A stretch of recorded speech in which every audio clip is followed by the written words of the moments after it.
Bismillahirrahmanirrahim. Assalamualaikum warahmatullahi wabarakatuh. Perkenalkan, saya Harum Azizah Darojati. Saya adalah seorang dosen di Politeknik Teknologi Nuklir Indonesia yang mengajar di program studi Teknokimia Nuklir. Berikut akan saya tampilkan beberapa deskripsi mengenai mata kuliah pengendalian proses serta video pelaksanaan perkuliahan sebagai salah satu kelengkapan portofolio penyusunan dokumen pernyataan diri dosen dalam unjuk kerja Tridharma Perguruan Tinggi.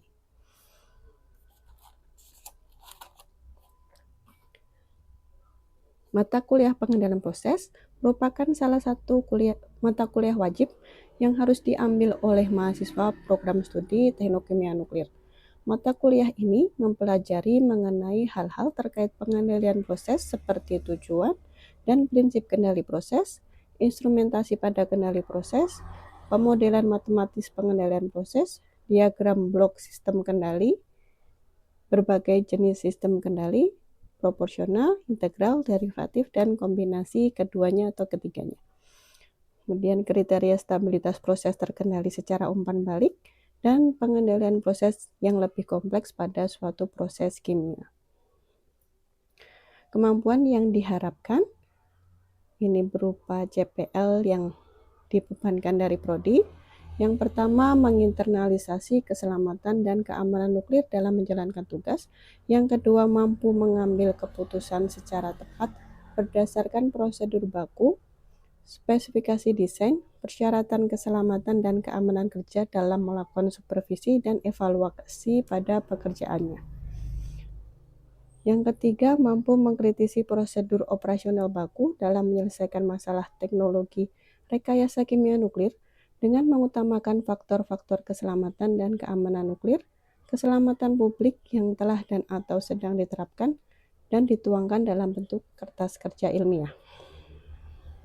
Yang terakhir adalah menguasai pengetahuan operasional lengkap, meliputi prinsip operasi, analisis konsep pengendalian proses, inovasi dan perawatan yang akan digunakan dalam industri kimia, kimia radiasi, dan proses kimia bahan nuklir. Untuk capaian pembelajaran mata kuliah, yang pertama ada menginternalisasi keselamatan dan keamanan proses dalam menjalankan tugas. Yang kedua, mampu mengambil keputusan secara tepat berdasarkan prosedur baku, spesifikasi desain, persyaratan keselamatan dan keamanan kerja. Yang ketiga, mampu mengkritisi prosedur operasional baku dalam menyelesaikan masalah teknologi rekayasa kimia nuklir dengan mengutamakan faktor-faktor keselamatan dan keamanan nuklir, keselamatan publik yang telah dan atau sedang diterapkan. Yang terakhir adalah menguasai pengetahuan operasional lengkap, meliputi konsep pengendalian proses yang akan digunakan dalam industri kimia.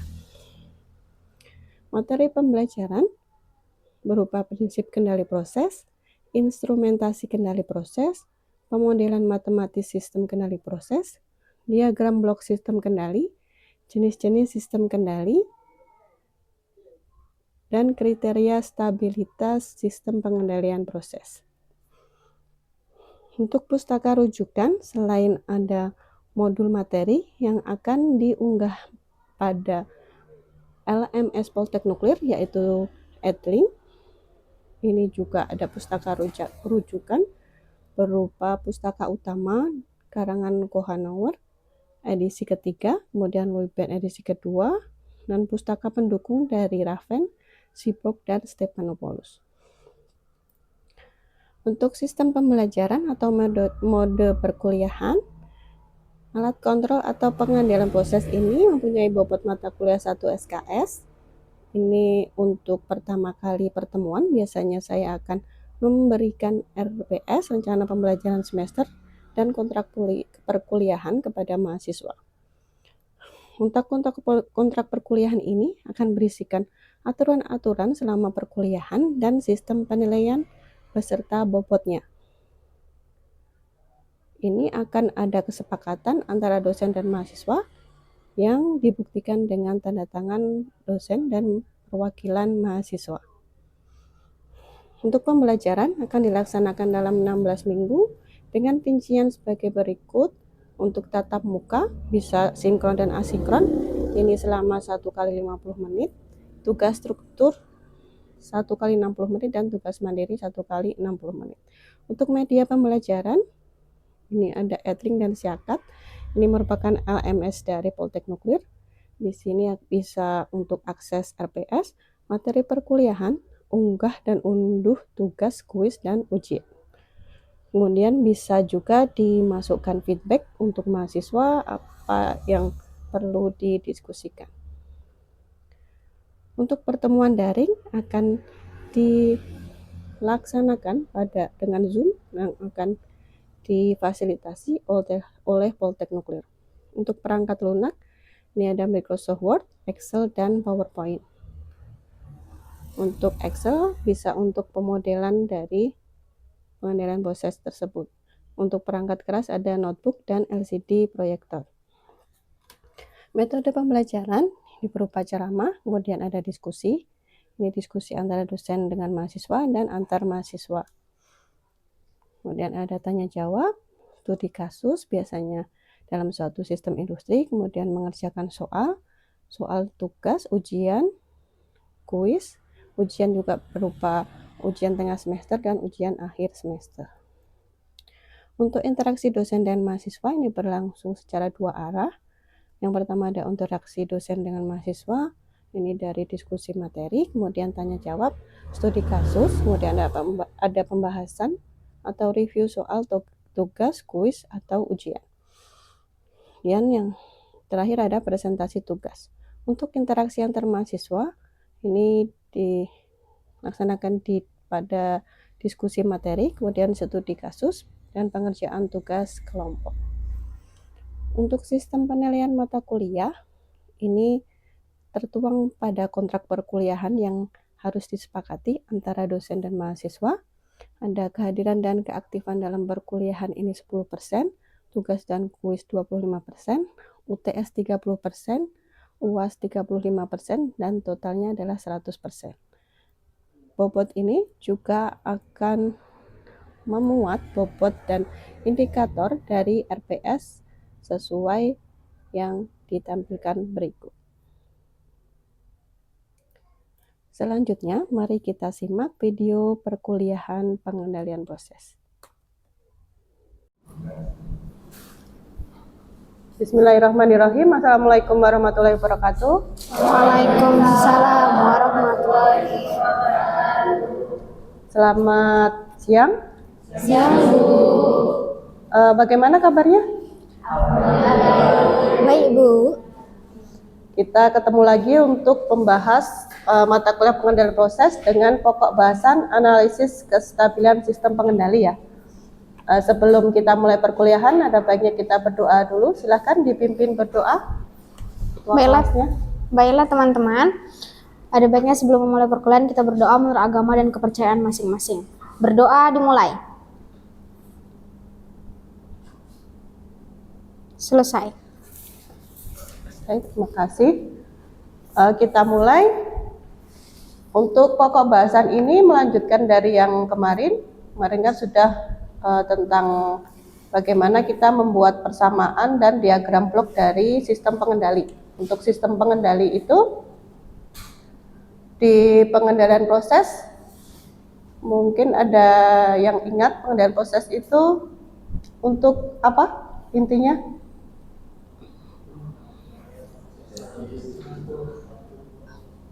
Mengatur suatu proses. Yang stabil. Kenapa harus stabil?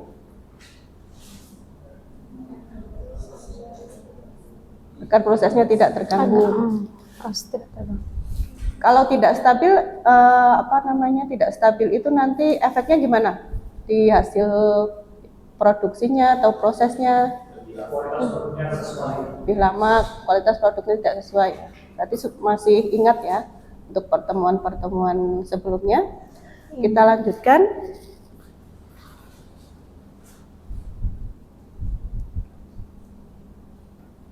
Jadi untuk kestabilan proses ini kan di sistem pengendalian itu sebenarnya ada alat ukur, ada pengendali, kemudian ada elemen pengendali akhir. Jadi di sini akan mengubah karakteristik suatu proses. Jadi dalam perancangan sistem kendali umpan balik sangat ditekankan tentang kestabilan proses ini. Jadi sehingga diperlukan suatu analisis. Jadi analisis ini untuk menganalisis kestabilan prosesnya tadi ya. Jadi ini konsep stabilitas sistemnya. Sistem stabil itu jika ada gangguan, sistem akan kembali pada suatu nilai tertentu. Kemarin kan ada satu grafik gitu ya, di satu grafik dia terlihat kalau dia akan kembali pada suatu nilai tertentu, jadi grafiknya dia akan menuju titik tertentu ya, masih ingat. Kemudian sistem tidak stabil, kalau ada gangguan dia tidak bisa kembali ke nilai tertentu ya. Jadi di dalam fungsi transfer kemarin juga kita sudah belajar menyusun fungsi transfer dari suatu sistem pengendalian dari sebuah diagram blok. Jadi di fungsi transfer kita bisa membuat akar-akarnya, jadi kita bisa tahu akar-akar fungsi transfer tadi mempunyai harga positif atau tidak. Jadi yang harganya positif sistemnya tidak stabil, jadi harusnya harganya negatif ya untuk akar-akar fungsi transfernya. Ini untuk blok diagramnya.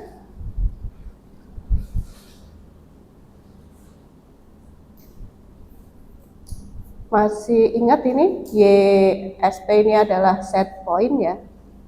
GC ini G mewakili fungsi transfernya, C-nya ini adalah kontrol, F ini adalah final control atau elemen pengendali akhir, P ini proses, D ini disturbance, kemudian Y ini adalah Y dari set pointnya di sini. Dari ini adalah hasilnya. Kemudian GM ini, M ini adalah measuring element. Jadi ada pengukuran di sini. Jadi untuk membuat persamaan dari prosesnya, kita bisa membuat dari persamaan GS ini, kemudian dari alat ukurnya dan pengendalinya. Ini bisa dilihat di slide di depan ini.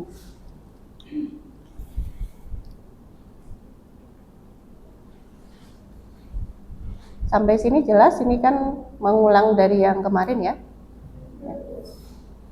Kemudian kita lanjutkan bagaimana kita menganalisis stabilitas sistem pengendali, terutama yang umpan balik. Ini adalah persamaan karakteristiknya. YS ini didapat dari persamaan dari ini yang tadi. Kan ada GP, GC, GF, GD, GM. Nah, ini dimasukkan ke persamaan karakteristik ini, di masing-masing ini dikalikan. GP kali GF kali GC per 1 plus ini dikalikan GP GF GC kali GM, ada Y set pointnya di sini. Mungkin untuk literatur yang lain mungkin simbolnya berbeda ya ini. Untuk kestabilannya ini sangat tergantung persamaan karakteristiknya. Jadi sistem akan stabil jika seluruh akar-akar persamaan karakteristik ini adalah bilangan real berharga negatif, seperti yang disampaikan yang tadi ya. Jadi kalau negatif dia sistem stabil, kalau tidak stabil dia harganya positif. Yang pertama, kita bisa melihat kestabilan suatu sistem dengan metode Rutherford. Nah, ini persamaan karakteristiknya. Kita ekspansikan menjadi, jadi persamaan karakteristik yang ini tadi, yang diambil yang penyebutnya saja yang di bawah. Nah, kemudian ini diekspansikan. Dan jika ada nilai negatif, persamaan dikalikan minus 1. Nah, ini dengan di sini diekspansikan ini ada A0 S pangkat N, ini sesuai dengan persamaan karakteristiknya. Ini juga sudah kita pelajari di pertemuan sebelumnya ya, cara mengekspansikan ini. Kemudian uji pertama, kita bisa melihat salah satu koefisien A di sini, apakah ada yang negatif. Kalau ada yang negatif, maka sistemnya tidak stabil. Tapi kalau semuanya positif, sistemnya bisa stabil. Ini untuk yang kriteria stabilitas dengan metode Rutherford. Sampai sini ada pertanyaan? Bu, izin bertanya Bu. Silakan. Untuk analisis sistem pengendali ini kan terkait metode Roth-Horowitz ya Bu. Nah, kira-kira apakah ada metode lain untuk pengujian stabilitas ini? Terus kan ini disebutkan bahwa A0 harus bernilai positif. Terus kalau misalkan negatif itu tadi disebutkan bahwa tidak stabil. Artinya harus dikalikan dengan -1. Nah, untuk metode yang lain apakah juga harus seperti itu Bu? Maksudnya harus bernilai positif dan nggak boleh negatif gitu. Terima kasih atas pertanyaannya. Kalau misalkan dia tadi ada pernyataan bahwa dia A0-nya harus bernilai positif, jika negatif persamaan dikalikan -1. Ini untuk melihat apa, Benji? Dari persamaan ini, misalkan tadi A0-nya harus bernilai positif, berarti mewakili dari suatu sistemnya stabil atau tidak. Makanya dia harus bernilai positif dulu di sini. Untuk metode yang lain ada metode akar-akar dari persamaan. Ini bisa pakai software, bisa pakai MATLAB, dan itu juga harus bernilai positif semua, karena di sini dilihat positifnya ini untuk melihat sistemnya tidak stabil atau stabil dulu, uji pertama dan uji kedua ini. Jadi makanya untuk yang metode yang lain ini juga harus bernilai positif. Oh, berarti konsep. Ya. Apakah sudah jelas? Jelas Bu. Kita lanjutkan ya. Nah, untuk analisis stabilitas ini, untuk metode Roth-Horowitz kita bisa membuat suatu tabel yang berisikan baris dan kolom. Nah, ini baris dan kolom ini diisikan dari persamaan yang tadi ada A0, A1 dan seterusnya. Kemudian di sini kita masukkan di baris dan kolom yang pertama dan seterusnya. Jadi ada A0, A1, A2, A3 secara diagonal ya, ini ya, B1, B2, C1, C2. Untuk yang A0, A1, A2, A3 dan seterusnya ini kan sesuai dengan persamaan yang slide sebelumnya tadi. Tapi untuk yang kemudian ada B1, B2, B3 ini ada persamaan rumusnya. Nah, ini bisa kalian lihat di pustaka kita di Kohanauer edisi 3 di tahun terbit 2009 ya. Sudah punya bukunya semua? Sudah. Sudah Bu. Jadi ini ada rumusnya B1 sama dengan A1 dikalikan A2, A0 dikalikan A3. Jadi secara diagonalnya ya ini ya. Dan seterusnya di sini ada C1, B2 ini sesuai rumus. Jadi kalau nanti ada D1, D2 juga disesuaikan ya. Supaya lebih jelas kita coba dengan contoh soal.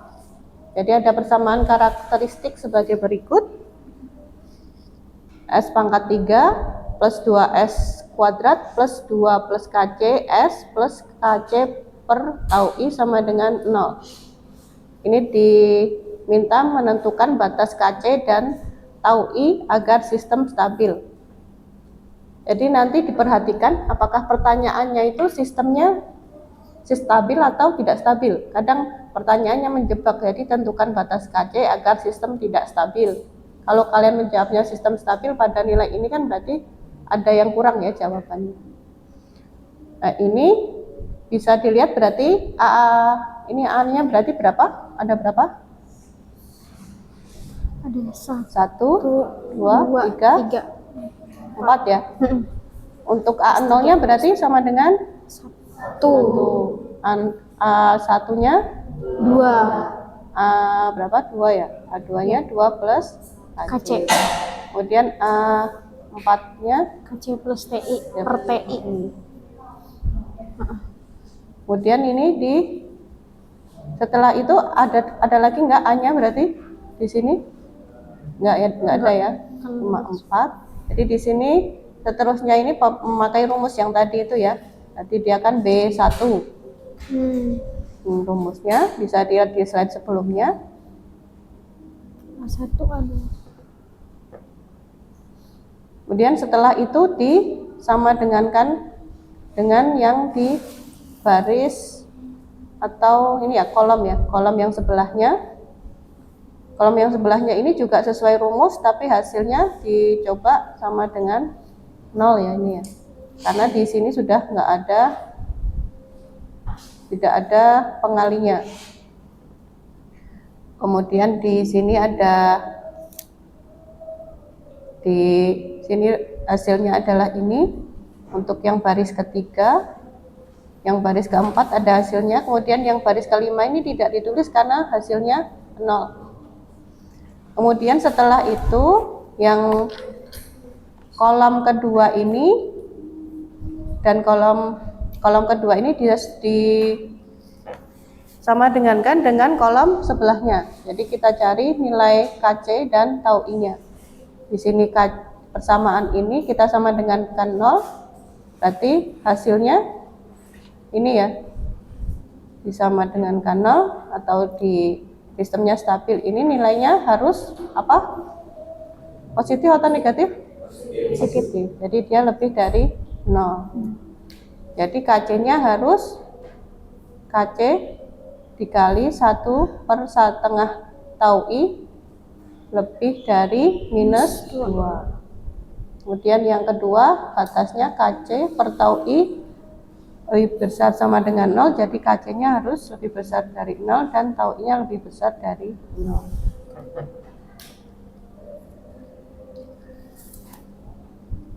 Itu sudah jelas? Ada pertanyaan? Belum? Belum, Bu. Ya?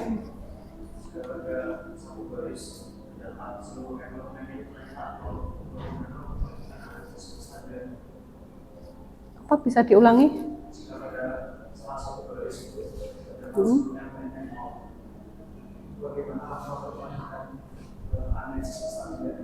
Oh, di sininya, di bawahnya, jadi baris kelima dan seterusnya. Jadi kalau dia 0 sudah tidak diperhitungkan lagi, karena kan berarti tidak ada nilainya, kan kita harus mencari batas dari KC dan tau I. Jadi kalau di sini sudah nggak ada KC dan tau I-nya, berarti sudah tidak diperhitungkan lagi. Apakah sudah jelas? Kalau sudah jelas, ini ada soal lagi, ini sebagai latihan soal.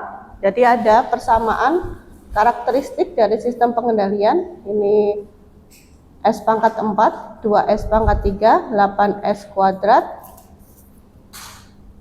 Kemudian ada plus 6S, plus 1 plus K sama dengan 0. Ini diminta menentukan batasan nilai K agar sistem dapat berjalan stabil.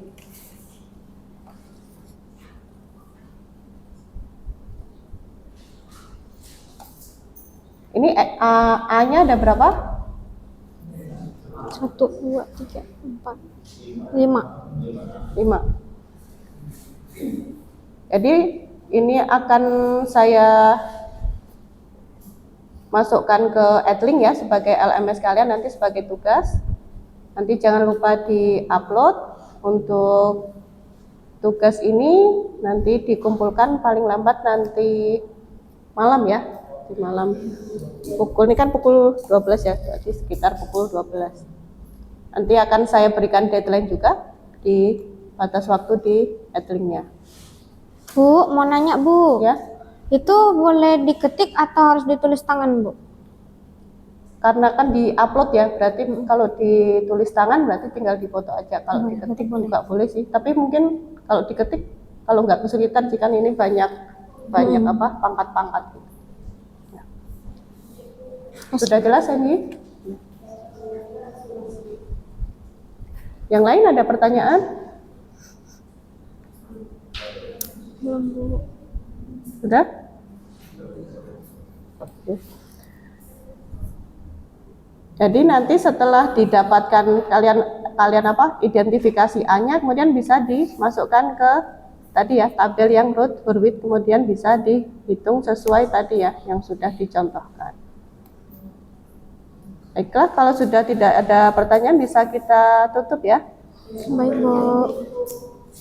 Terima kasih, semoga bermanfaat. Kita tutup dengan berdoa. Silakan ketua kelasnya memimpin doa. Baiklah teman-teman, sebelum kita pulang ada baiknya kita berdoa. Berdoa menurut agama dan kepercayaan masing-masing dimulai.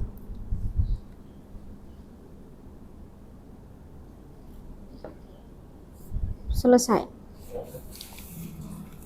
Ya, terima kasih. Semoga tadi bermanfaat. Kemudian nanti jangan lupa tugasnya dikerjakan ya. Baik, Bu. Saya akhiri. Wassalamualaikum warahmatullahi wabarakatuh. Waalaikumsalam warahmatullahi wabarakatuh. Terima kasih, Bu.